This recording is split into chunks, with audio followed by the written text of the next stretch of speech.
This is the Super Rad BMX Podcast. Down the first straight is the cruising Cornhusker over the jump bonsai Brad. Now your host Brad Fanshaw and Tim Lilladora.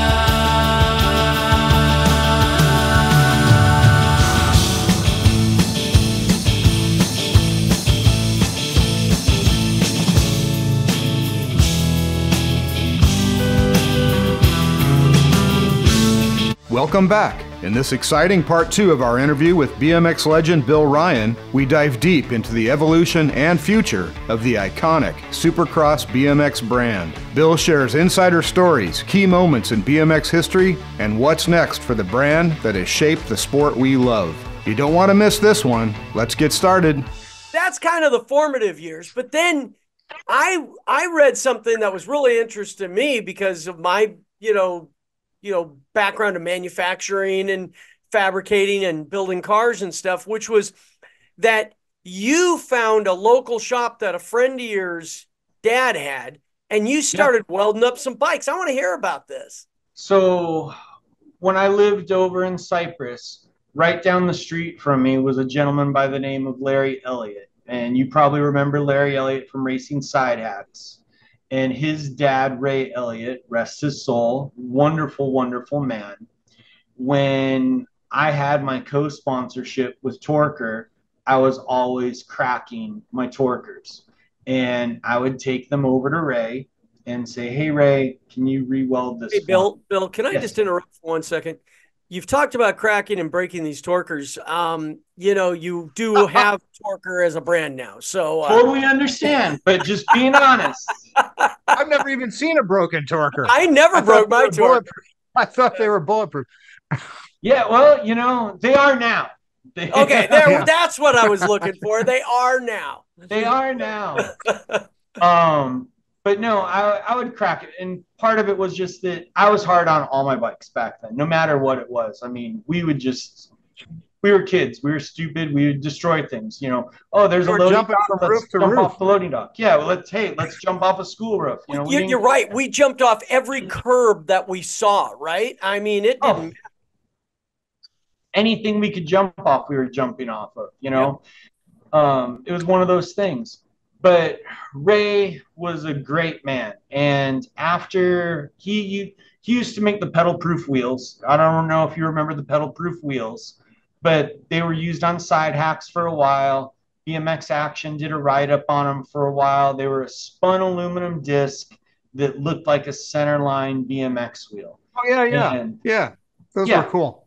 So that was Ray's company. And it was certified metal product, and he used to make light covers for lights, for, aluminum light shades, aluminum, whatever. Anything that was spun aluminum, he would make. And one morning he was like, hey, I'm not going to weld it up for you. You next time you have a day off of school, you come meet me at my van at 6 a.m, bring your bike. And I'm like, oh, okay. I don't know how this is going to go. And showed up over at his van. He's like, get in the van, throw the bike in the van, let's go. And he drove me over to the shop, and he sat me down at a welding table and said, hey, here's your welding table. Here's how you work a TIG. Over here's where the chromoly is. Here's a stack of the dropouts, because they used to also make all the Laguna tandems and all the Laguna 101 frames and all that stuff for Laguna. And he's like, here's all the different bits and pieces. He goes, here's how I'm going to show you how you chalk out your frame on the welding table. Here's how you're going to set it up with the blocks. And here's how you're going to go. Here's the mill. Here's how you adjust the head on it. Here's how you do this. And I had learned a little bit from watching the guys at SE already, because while you're there and you're sweeping the floor and you're boxing frames, you kind of get a little interested, and hey, I want to go see what the welders are doing. I want to go see what's going on in the machine shop. And, you just get a little curious. So you watch and you talk and you learn. But now I've got hands-on experience, and I still have that frame. I actually have it over in the other room. When I was doing the podcast with Eddie Fiola I'd actually grabbed it and brought it out for him. And he was like, oh my God, this is awesome. I can't believe you still have it after all these years. Was And that the first Supercross frame, or was it one you made no, before it that? actually wasn't the first Supercross frame because I never had intentions on starting a frame company. Even now with Supercross, I never had intentions on starting a frame company. It just kind of happened. Um, Not to go back too far on things, but the reason that I built this frame was that I needed a frame because mine were cracking. I couldn't convince Scott to build a frame for me or to give me a frame to be on the team. Torker at that point had said, hey, sorry, enough's enough. We're not going to give you any more. Okay, cool, fair. That I'm going to be good with you on that one. So I had built myself a frame. And the first one I did was really rudimentary. And Randy Rizzo, who you probably remember from, Racing Cruiser on, he was a good Orange Y local, was a really good friend of mine, had a good connection with Forrest Dixon and was a good connection with VDC. He took me into VDC the one day and said, hey, talk to Voris, have Voris build you up a short run. So Forrest built me a short run of what we were going to call the high-tech frames. And at that point, when that finally got around to that happening, I was 14, just about to be 15 years old. And we did 25 frames. And I think and you were 14 years old. Yeah. That's awesome.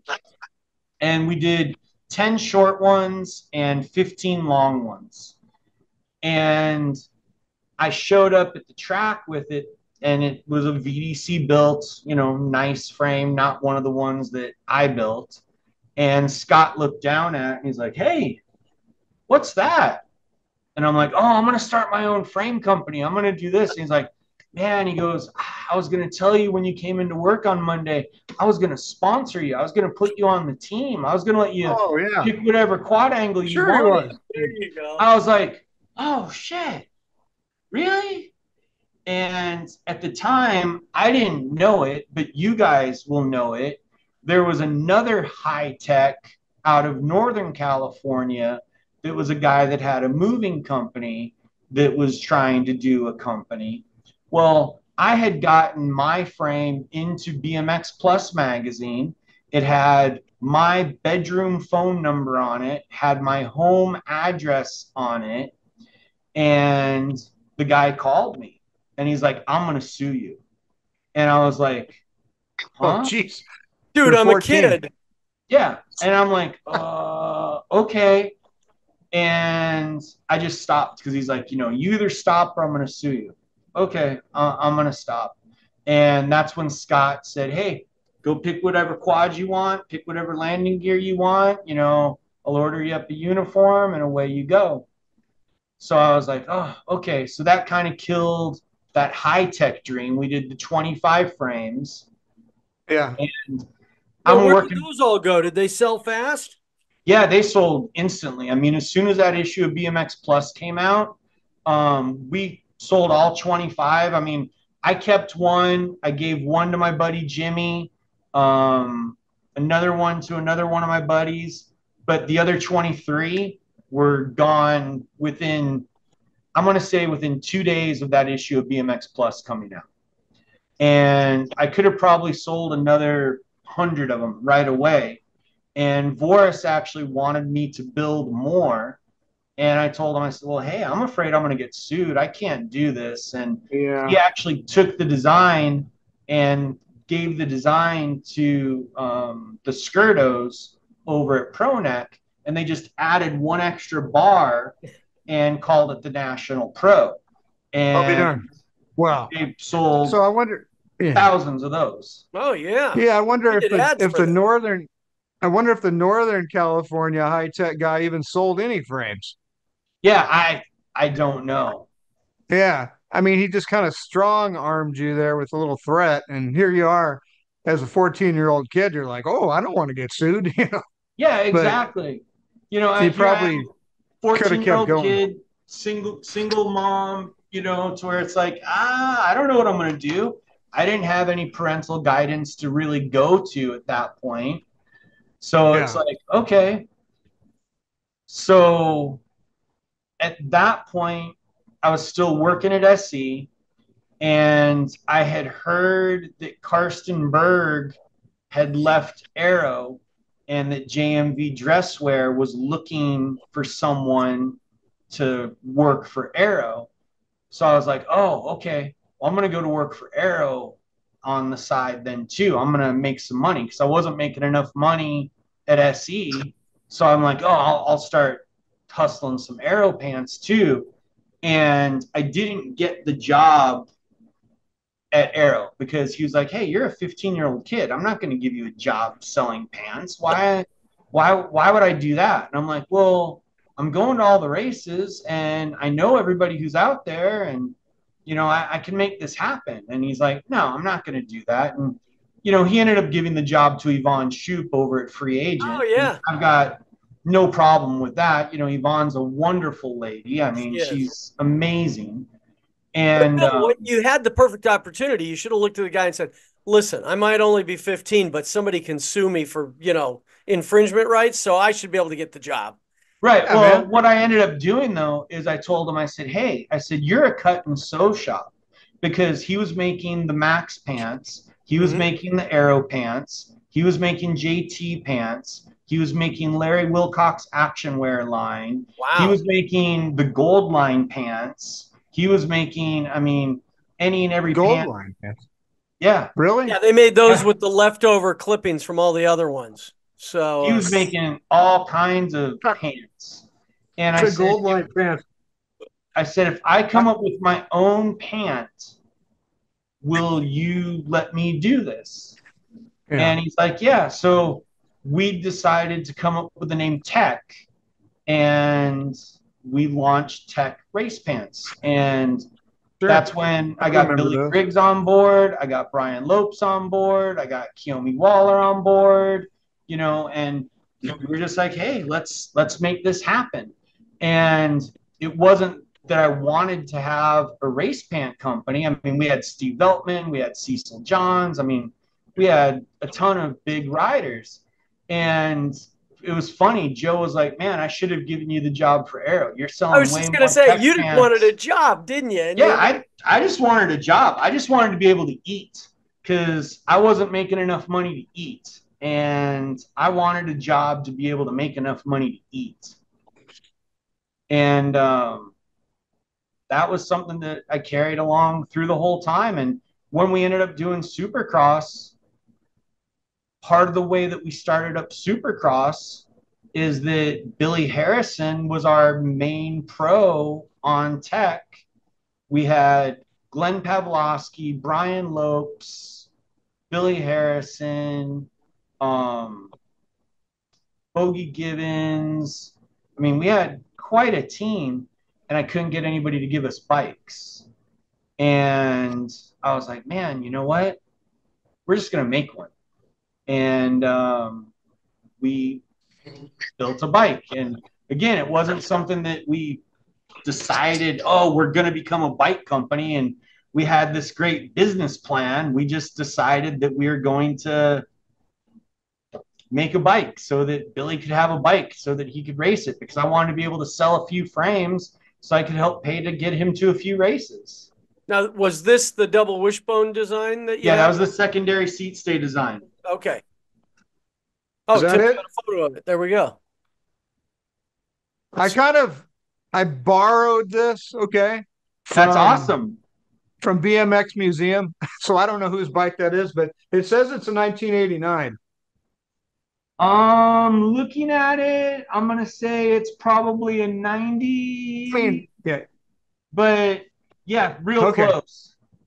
All right. Now, Yeah. how can you tell the difference between an 89 and a 90? What's the giveaway for you? I look at the head tube, whether it's the Okay. pressed on rings or the machined rings. And then I also look to see if it's got brake mounts that are welded on. And then I also looked whether it's got a flat plate or a round tube. So I was looking at the way that the brake mount was mounted onto there. So that always interests me, Bill, because you being the creator and the guy who had his hands on it can look at it instantly. And I have things in my background that I can look at and go, oh yeah, that's a such and such, because those little idiosyncrasies. Because you were there and the whole thing. So, and that's been the thing with it, to where I wanted to make sure that when we built the frame that we were building the best. And part of the reason that we did that secondary seat stay design is that we used to do gate start practice behind our bike shop. And the gate start practice that we would do would be Eric Carter, Tommy Brackens, Danny Millwee, Turnell Henry, and we're back there and we're just watching. Did you have any fast guys that were coming to this or not? Nah, every once in a while, maybe Pistol would show up, but but we'd watch the chains sag to where they're up on the gate. We're just watching the chain sag. We're just watching the rear end just fold over. And I was always a huge fan of Ducatis and the way that the frame's built with triangulation. And I was like, okay, I've got to really watch how we're building the frame, because we're limited to tubing size with chromoly. We've only got so many sizes of tubing that we can do. Otherwise, the frame's going to be too heavy. So what do we do? And to me, the idea is, well, we're going to lower down the first set of rear stays, and then we're going to reinforce it with a secondary set of stays. And by doing that, we're only adding a few ounces of chromoly, but we're going to end up stiffening up the rear end design. And when we first did it, we had so many people laugh at us to where they're just like, oh, that looks horrible. That's garbage. And Chris Moeller tried to put us out of business for years to where he was just like, oh, that's such a gimmick, such a thing. And, and Chris and I are great friends now. I mean, he's a great guy. But, I mean, back then, we were selling a ton of S&Ms for him. Pardon? It's a cool look. I mean, there's the cool look factor. Yeah, I mean, it's kind of like the moto look factor. Yeah. That's what I like about it. And it makes sense, because triangulation is how you reinforce. And I mean, why is a gusset there, right? I mean, so it's just it's the whole thing. A gusset triangulates and stiffens and it's like a pyramid. I mean, those Egyptians knew how to build stuff. And if you look at the way we did it, the secondary seat stay, it meets right where the bend is on that actual first set of seat stays. So where that weak point is where that second set of stays came down to reinforce it. So everything that was put into play was designed to actually be super functional, to make sure that we had that frame as stiff and as strong on the back end of that as possible, to just really increase the launch, really be able to increase the way that you could power out of a turn, and to hold that back end together as you're going around the track. Yeah. Awesome. Now, Bill, you haven't broken any of these, correct? Pardon? You personally haven't broke any of these, right? No, I haven't personally broke any of those. Sure. Now, do you, when you started and launched Supercross with this frame, did you draw, I know you said it wasn't planned, it wasn't a business plan, it wasn't this, but your years working at SE, your years working at GT and at Moore and at, all the other places, you always have to draw little bits and pieces from all those places. Like 100%. Looking at everything, right? 100%. I've got a lot of respect for what Rich Long did, even though he and I didn't see eye to eye all the time. I think he fired me more than any other person, and I quit more than any other job was when I was at GT. But Rich was such a fuzzy bear.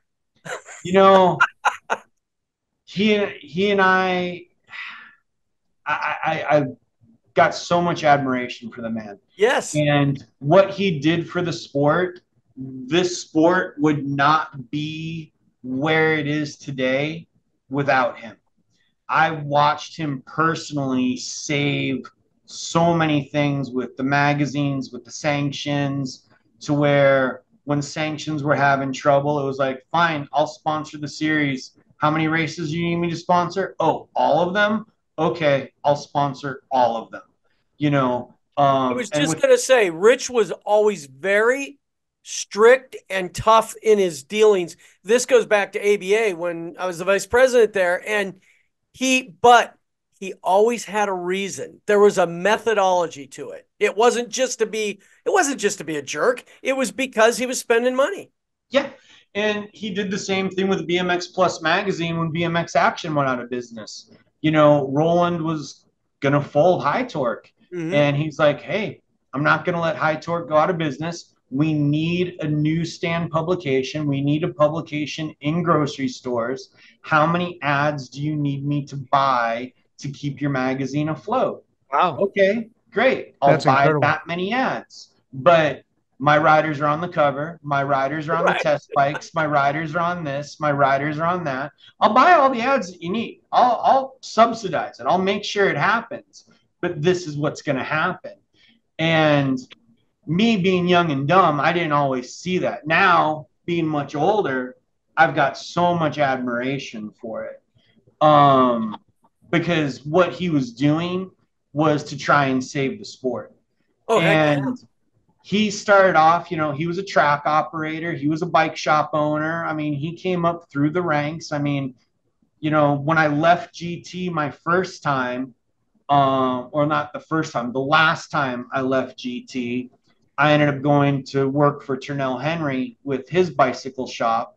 And that's when I helped Tommy Brackens get his Brackens bikes built. Because again, I wasn't planning on starting my own bike company, but Tommy wanted to get Brackens built. So I was helping him get Brackens up and running. And then when Turnell lost his bike shop, I had my bike shop going. And now here I am, you know, running our track out here in Apple Valley for the last 18 years and, you know, trying to do what we can to try and keep kids on bikes, you know, butts on bikes. That's a saying that we talk around here a lot. You know, we tell everybody, you know, hey, butts on bikes. And, you know, Rich used to tell everybody cradle to the grave. You know, he wanted to get the kids on the bikes when they were little and he wanted to carry them all the way through and until they were done riding.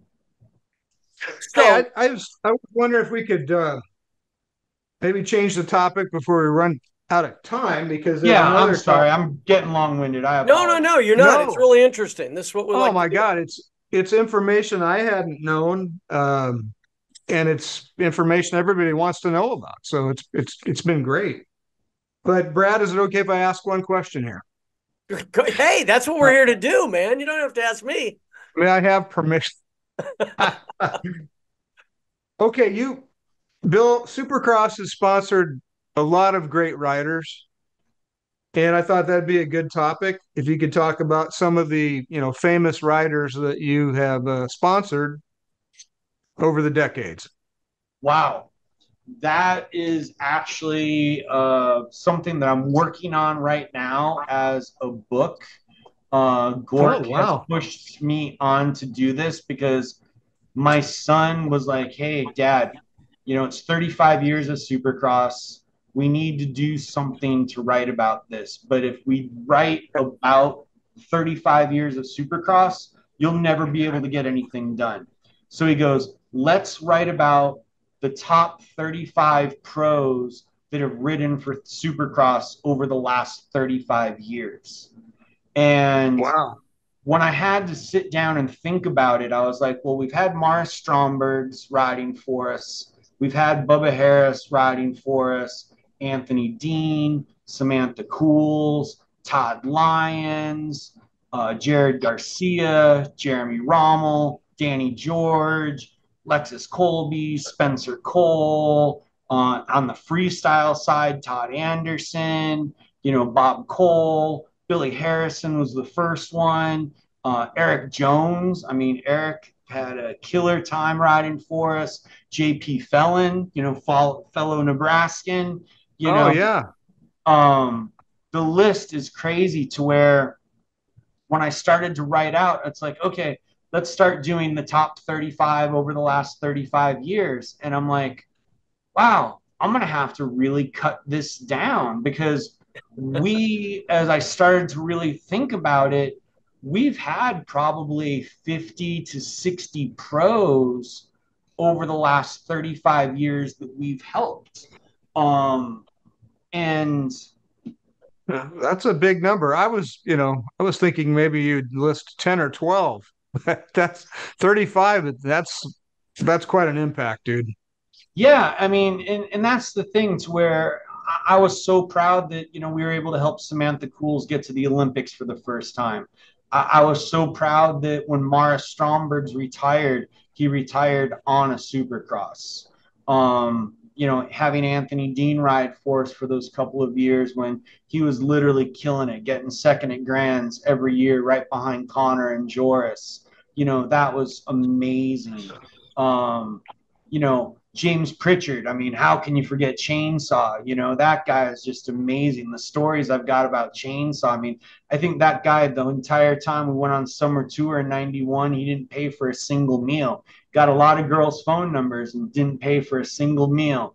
Every single restaurant we'd go into, he'd just look and try and pick out whoever he thought was the cutest waitress and just, boom, buddy right up to her, and he'd have his meal comped, he'd have a phone number, and I was like, damn it, James, I don't know how you're pulling this off, but So he was double sponsored. he was double sponsored. Yeah, some guys just have what it takes, man. Yeah, Chainsaw could pull that thing off. And Hey, it's well, funny, who's the guy? The guy I'm thinking about, Randy Roberts, right? oh, Randy's lifer. Randy, the bulldozer, he's The been bulldozer, with that's it. the bulldozer, bulldozer. Randy Roberts. He's been with us for 23 years. So continually. And he's a big dude, but he's still as fast as he was when he was probably 18. That Yeah. guy I had to race him in cruiser out at Dirty Fest. Actually, I Oh, didn't even, he was in the other moto, and I didn't race him until the main, but I knew he was going to be, He's fast.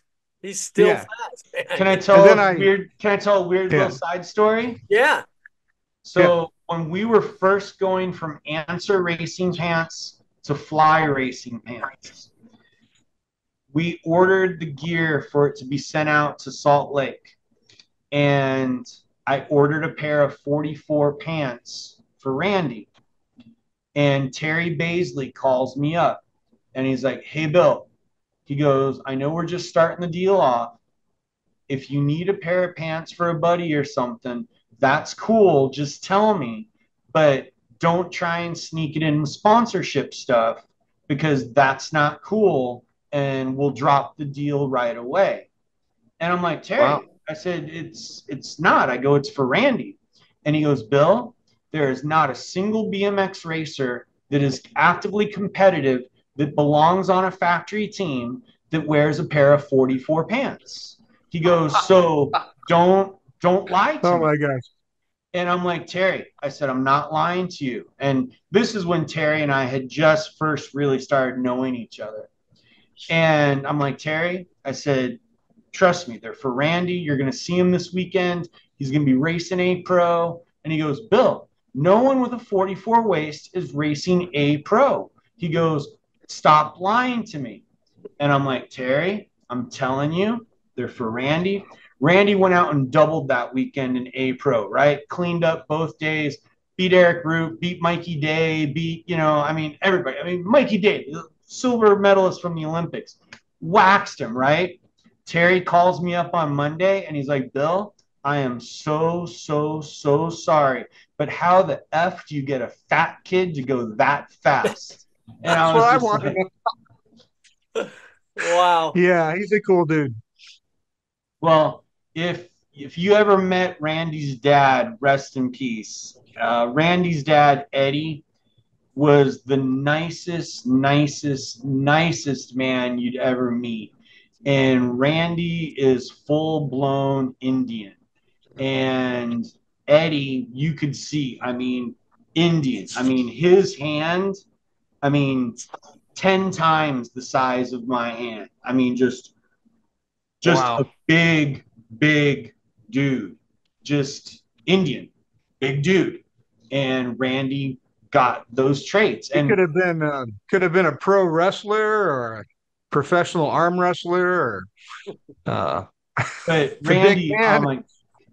Randy's the best, man. Randy's Yeah. truly a brother. He is so solid. His My little goodness. son Charlie, I mean, I treat him like he's one of my own. I mean, I was so blessed to be at his and Sylvia's wedding. I mean, he invited my whole family out, and we had just had a great time. We were seated at the table with him and his mom, and it they're truly family, and that's what we try and do with Supercross, and that's what we're trying to push back into Torker as well. Is just it's the Yeah. family atmosphere, because Well, that's that's what the BMX vibe I is. get. Yeah, that's the vibe I get like at Dirty Fest and all the events I've been to recently where you have the whole row of Supercross tents and it's just full of people. They're all having fun. They're all getting along great. And it's like your own little community within the community. Yeah, And, well, we and, try. and You Bill, one of know, the things, because we're going to run out of time and I don't want to lose this, is Supercross. Because we've been talking so much old school, but we say right at the front of the show that we're new school, old school, and mid school. And so I want to know, I know Tim has a question he wants to ask you about eras, but I want to know with Supercross, BMX has changed so much since I've been on a, competitively on a track other than Dirty Fest or something like that. How do you wrap your mind around what BMX is now? Because it has changed. The geometry of the bikes are different, everything like that. How do you encapsulate that to let all our old school listeners know what Supercross does in that area now? well, I think what we've had to do and what we try and do best is we try and listen to our riders, and we truly watch and listen and get the feedback. And I think it would be really difficult if we had walked out of the sport 20 years ago and we walked in right now. I think we would be old and jaded and go, oh, look at these stupid little carbon fiber dragsters with no seats, and the wheelbases are so weird and this and that. But I think since we've been watching the progression and watching the way things go, watching how the tracks have become first, just soil tacked and then slurried and then asphalted, and watching the way that the speeds are changing and the pitches of the turns are changing. And like I was one of the biggest ones that was anti-disc for the longest time. And then we figured it out to where, well, you know what? Let's not be anti-disc because it's going to go that direction, but let's shrink it. Let's go to a 120 disc. Let's try and make it to where we're not grabbing as hard. Let's try and keep people from high siding in the turns by not getting that, big grab. Let's try increasing the rim width so we're getting a wider contact patch and doing small little evolvements that actually make the bikes faster, make the bikes lighter, make the bikes more efficient. And it's difficult when I have people who will call and say, well, I used to build bikes 20 years ago and I don't know how to build this thing. This is stupid. And it's like, not trying to say you're stupid, not trying to say that this is wrong. Please take it to your local bike shop. They're the professionals. There's things that have changed. There's things that you might not be aware of. And I tell people all the time, we've got a little 12X on the team, Ryder Murky. And he's not the fastest kid out there all the time, but he's out there constantly having fun. And I always brag to everybody to where it's like, okay, this is what keeps it fun for me is that I'm watching Lexus go out and kill it to where she'll double in, elite women. And, I'm watching Gage Gomalicki just go out and kill 15X, kill 16X. Scoops is going out and killing it. So we've got these riders that are out there killing it. And then you've got someone like Ryder who, yeah, he'll make the main every once in a while, but if he's having a bad lap, he's either going to go out and he'll do a dog pisser jump out in the middle of the track, or he'll figure out how to go from last to first in the last turn, and it's like, okay, BMX is still so fun. The roots of it are still there. And that's the part that I think a lot of people look over. They see that the tree has changed, but they're forgetting that the roots of it are still there. It's just that the tree's evolved as it's grown.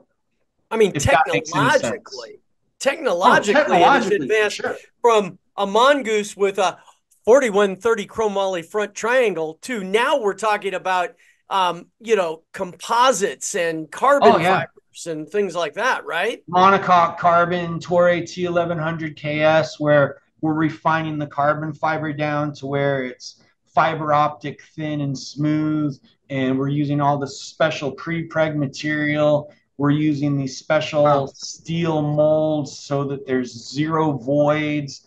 We're doing all these EPS inner liners that have to get melted out after the frame's been molded so that we're actually able to build the lightest, most structurally strong frame.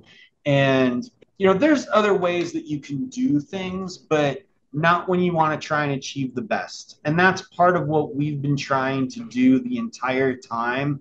And it does make me a little heartsick at times because the pricing has gone up, but just like sign-up costs. I mean, you were the vice president of ABA. Well, it's $70 a day for a national now. So it's $210 for a weekend because every single national now is 3 days. Yeah. And I get emails from people all the time saying, I can't afford your product because I need to be able to go race. Okay, I get it. But if you want the best, this is what the best is going to be. And to me, it hurts my heart because I remember being the kid that had to go pick up bottles, sweep floors, and, put a frame on layaway to try and be able to get something. And, $100 frame was a ton of money back then. And I want to try and get some of that back. And I think that's part of where we're pushing with Torker, with the chromoly style of stuff. Yeah. And I don't know. Isn't it all relative, though, Bill? Don't mean to be rambling. Relative? Because you just said when you were a kid, and I know when I was a kid, I didn't have parents that could, I wanted a Haro number plate, but I never owned one because I couldn't afford it. I wanted certain other things that I never could afford. Tim had all that stuff, because Tim was the rich kid in the block. Yeah, Damn, Tim. I was not the rich. I had a paper out, dude. I had 2 paper outs. I had 2 also, but I had that paid for registration. But no, isn't it relative that it's like that. Now things have risen, the cost of living is risen, and technology has risen, so it all rides higher with the tide. And I totally understand what you mean by it pulls at your heartstrings because you lived it, and I know what you mean. Well, yeah. And I think, this is a topic for a different podcast on a different day, but here's a quick thought along the lines, and maybe this is oversimplifying it, but a kid can go out and do just as well on a chromoly frame, and you guys both know this. Bill knows this too. So I think a kid starting off in BMX doesn't have to have the most expensive carbon fiber bike with disc brakes. They don't. You know what I mean? And I tell people that all the time when they call. They'll say, hey, I'm thinking about getting my kid an aluminum frame or a carbon frame. What should I get? And I'm like, well, what level is your kid at? And they're like, oh, well, he's 5 intermediate. And I'm like, buy the aluminum. Don't buy the carbon fiber. And they're like, they don't need why? That yet. And I'm like, you're doing him a huge disadvantage because he's not going to know how to ride the carbon fiber. He's not going to get all the advantages out of it. Save yourself the money right now. Once he gets into expert, once he's going for that nag plate, once you're doing all the nationals, once he's gone to all the clinics, once he's got the skills, then do the carbon fiber. And I know for myself as a business owner, I'm talking myself out of a sale, but I'd Sure. rather talk myself into a good experience for the kid, because I want the kid to make memories with the parent and not have the parent go, oh, well, I wasted money on that. Now I'm not going to be able to go race. Yeah, I And, just spent $3,000 on your bike and you've raced it 3 times, But in the Right. words Type of of thing. Rich from GT, cradle to grave, you might have not made that sale now, but in the future, when they stick with it because they had a good experience, they're going to buy again and again and again. hopefully. Yes, that's what you definitely hope. Tim, didn't you have another question that you wanted to ask about eras? Well, I did, but I mean, I think we talked about the different decades. Okay. I was going to ask you what your favorite era of BMX was, and Oh, you've talked about the past, and you've talked about the modern day racing. yeah. But I Oh, mean, I love every era of BMX. I don't think there's one that I don't love. I have a yeah, question for you that just came to me based on our conversation. And do you believe, and I'm coming from my world of automotive, racing, and we've seen it in motocross. Should we or will there ever be a separate sanctioning body for Classic BMX? Because it's growing. There is a huge renaissance there. And as we see it in drag racing, there is a vintage series. NASCAR has a vintage series. Motocross has a vintage series. Should there be? And do you think there ever will be? Should there be? Yes. Am I trying to help Mike Miranda champion that? Very much so. I love Mike like an absolute brother, and I'm trying to do anything and everything I can to try and help pump up Dirty Fest for him, because it is the absolute biggest fun festival that anyone can go to. And I think that everybody really needs to go there. And as far as there being its own separate series, I think that that would be amazing. I also know that there's a lot of work that goes into it. I know he's already been out there painting containers, and I've already got stuff ordered up for him. And I mean, we're already working on next April. Okay, we're already working on the next event. The event's not supposed to be announced. That could possibly be in that you time didn't frame, say but any. you don't know. You didn't say any dates. You're cool. We're already working No, on I'm the next sitting event. here with I'm sitting here with a big grin on my face because these are the questions that have been going on in my head ever since Brad and I went to Dirty Fest 1 together, and I've been to Frogtown now once, and Texas Classic BMX days, and the one that USA BMX holds. And it's like, I'm not interested in anything but It's that. time. You don't have to convince me. I look at it in other events, and it builds, it Right. not only Right. builds smiles, but it's going to build another generation of racers, because there are the kids who want to go out and do this. And we've seen it. We've seen the families come out. We've seen the people having such a great time. And you know what? Very much so. Yeah, Very much it so. really is. It really is. And the parents are bringing the kids with, and the kids are riding. And like Courtney Tomei, who works for us, her kids, they all ride for SE, but Camden and Hendricks don't want to get off the Dirty Fest track. Ryder Murky, who, rides for us on the factory team, he will bypass a national to go ride Dirty Fest. Danny Waters, who rides for Answer, he's so proud of the fact that Eric Carter named him Danny Red Mags, and all he wants to do is go and ride that. And it was so funny at the Grand Prix National, the Mike Redmond tribute, rest his soul. Yes. Danny took his red magged bike out there and raced it in open one day to try and get other kids excited about riding old bikes and to try and do something with that. And if you look Danny up, Danny's not a slouch. Danny's a fast kid, and he's excited about this. And to me, this is what this sport needs to be able to start the groundswell. Yeah. Is getting kids excited about the fun again. And Gork told me that Asuma Nakai, when he came out and stopped at Tulsa, he went through the whole museum. And Asuma Nakai, I don't know if you know who he is, but he's one of the top pros on the world circuit right now from Japan.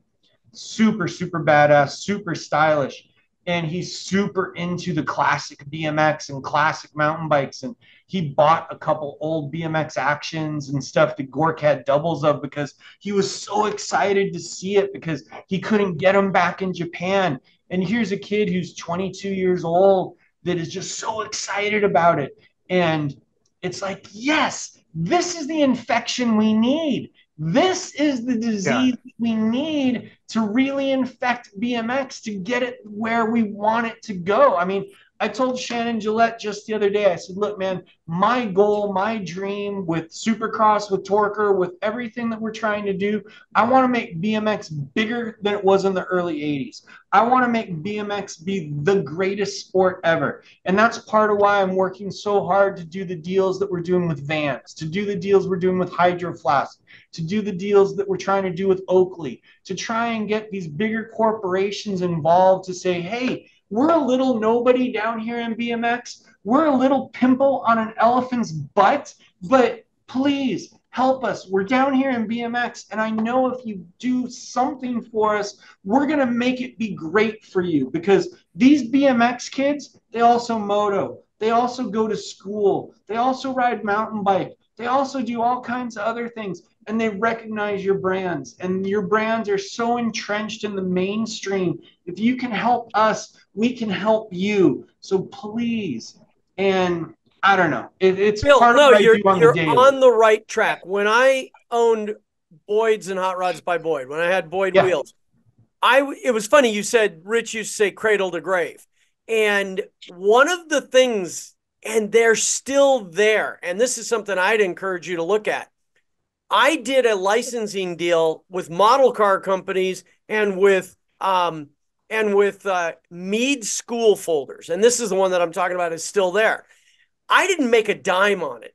It was more of licensing it because I knew if kids went to school with my hot rods on their school folders and opened up and in class, between class, read the thing about our wheels and how we hand manufactured every car and what awards it won, that they would take that with them, just like I did the little stickers I put on my model cars when I was a kid.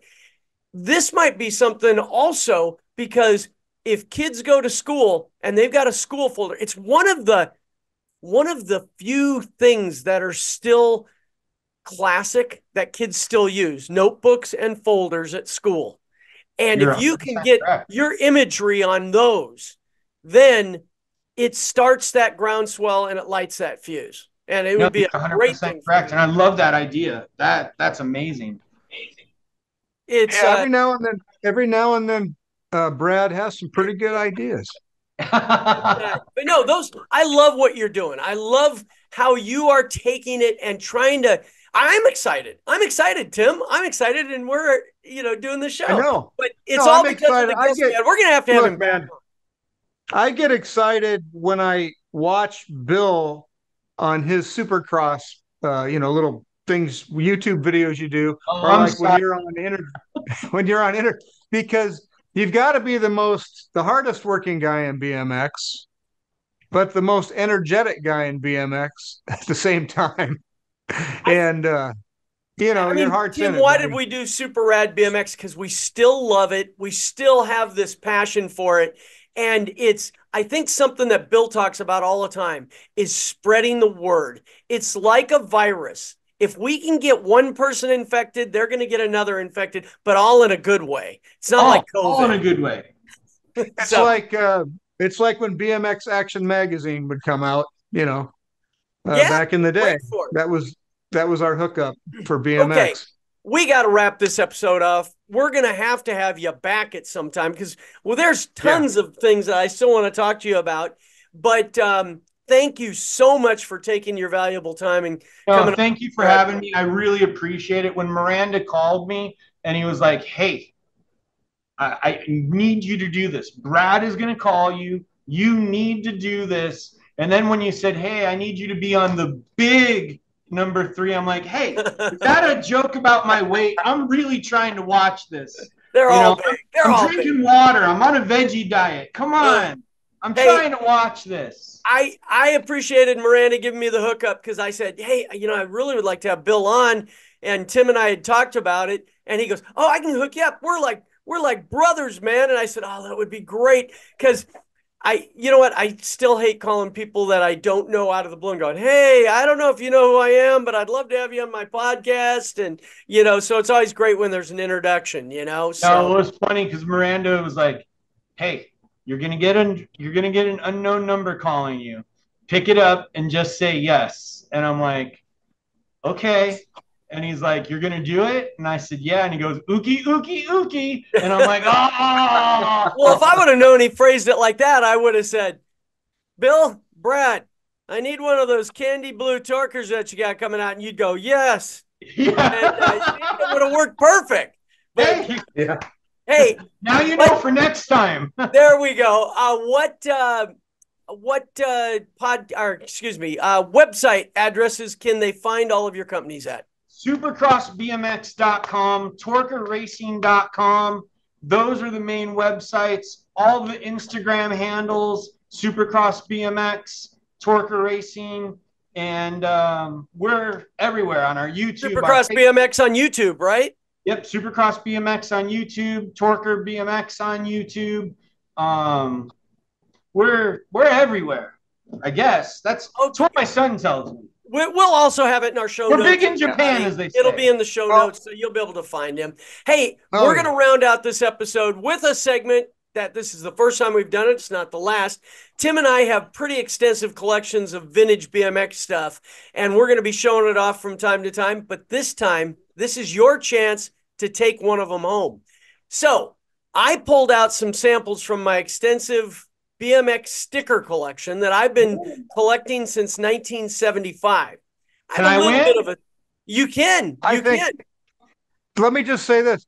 I think Brad has stuff stored in both of his garages. He's got a storage garage in Arizona. I've been to his house. I've seen him open up car trunks and pull suitcases of stickers. I think he's got stickers in about 57 different places. I used to buy 2 of everything.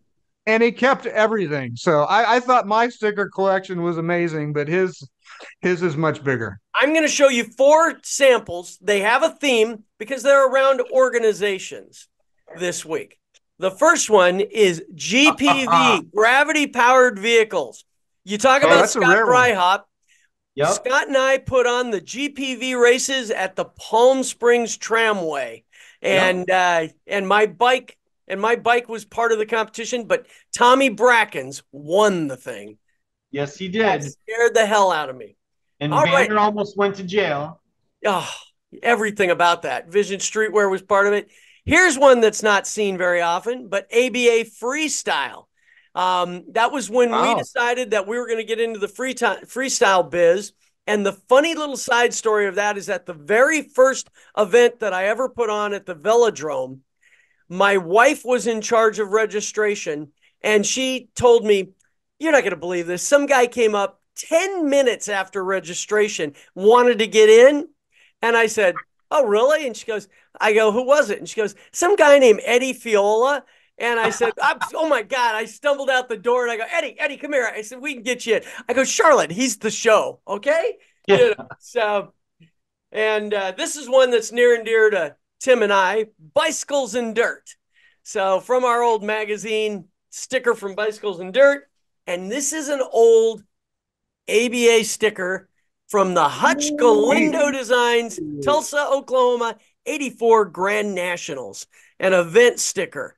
Now for the ones that you can take home and add to your collection. I have 2 those of them. Aren't the ones. No. They can't take those home? No. Okay. Here it is. This is a Vision Streetwear King of Vert, because we're not exclusively BMX racing. We're also freestyle. I used to sponsor the King of Vert series, and there it is, King of Vert. And so I have not one, but I have 2 of these. And the way you can get these stickers for your collection is go to our YouTube channel, Radmatic with 2 T's, and go to episode number 1, leave a positive comment, and if you do it by the 24th of July, 2024, we're going to choose 2 at rando, and we'll contact you, hit you up, get your address, and I'll ship these out to you. And I will tell you that I did have quite a number of these at one time many years ago. I had a guy offer me like $50 each for these. So they're pretty desirable in the freestyle. Oh, man. Freestyle. Oh, man. So Bill, that's how you can do it. You just got to go leave a positive comment and you're in the running. I'm on it. So everybody, we want to thank Bill, Supercross BMX, Torker, Max, everything that he does for the sport, for the individuals. And you know what? I've got one question that just came to me. I apologize, guys. I've got to know this, and I'm ignorant on this. The Olympics is coming up. If somebody rides your frame now, one of your sponsored riders, do they get to ride that in the Olympics? Or is there an official Olympic frame? No, they actually do get to ride it. You do have to make the decals a little bit smaller to fit it within the Olympic guidebook. Okay. Like Vanetta Pedersen, who is riding for us for Latvia, she's going over for the women's side. And we had to do special decals for her to fit on that. And then Lexus Colby, she was actually in the running to be an alternate for us for the women's side for here in the U.S. And we were trying to get prepared to make sure that we shrank down the decals because the Olympic guidebook that they give you is about this thick. I imagine. You know, they're very particular about paint jobs and how logo placement and sizes and all that good fun stuff. So there will be a Supercross BMX frame in the Olympics this year? Yes, there will be. Awesome. Luckily, congratulations. As I'm knocking on wood, we've had it in every single running of the BMX Olympics so far, and I'm hoping to try and continue that trend. I bet the LA Olympics will be huge for you. I've got it on my vision wall over here right now that's part of what we're reaching for. Okay, that's all for the questions. I'm sorry. That was there on the tip of my tongue, and I was like, I've got to know this. Oh, it's awesome. I appreciate it. So, hey, everyone, this is our show wrap. We want to thank you for listening. We want to thank you for taking your time, just like we thank Bill. And as a reminder, subscribe on iTunes. Just make sure that you give us a 5-star rating and that you leave a comment. And we also want you to subscribe to Radmatic on YouTube. Check out our shows. They come out every other week. And you can follow me at WinBrad Stuff on Instagram, which is kind of my BMX-y type thing. Or you can see what I do in other worlds at Bradley_Fanshaw. Of course, you can follow Tim. Where, Tim? On Radmatic. On the YouTube channel. Cool. And on Instagram. And Bill, thank you so much, buddy. No, thank you for having me. I appreciate it, guys. It was a blast. This was wonderful. Hey, we had so much fun. If there's anything we can do, and you know that Super Rad BMX is your bully pulpit. So if you've got something new to launch, new to talk about, you just give us Tim or I a call, and man, we'll fit you in. Thank you so much, guys. God bless you. And then, hey, everybody who's listening, grab your bike. Go ride. Go ride. Thanks, everybody. And we'll be back. All right. That's a promise, not a threat. This is the Super Rad BMX Podcast. Down the first straight is the cruising Cornhusker, over the jump, Bonsai Brad. Now your host, Brad Fanshaw and Tim Lilladora.